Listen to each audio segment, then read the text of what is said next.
কিছুদিন ধরেই সীমান্তে পুশিনের আতঙ্ক, তাই অস্ত্র হাতে অতন্ত্র প্রহরীর কঠোর অবস্থান। লক্ষ্য যে কোনো অপচেষ্টা রুখে দেওয়ার। দিনরাত টহলে বিজিবি।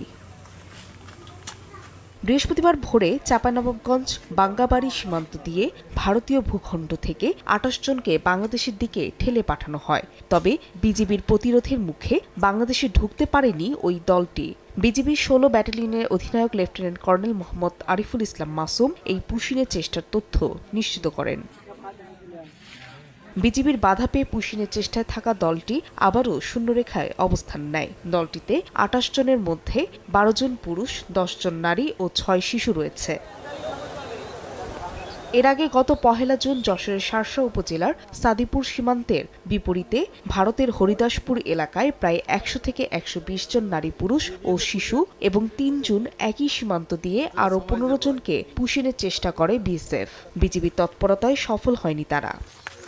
ফাহরিয়া ফারজানা, সময় সংবাদ।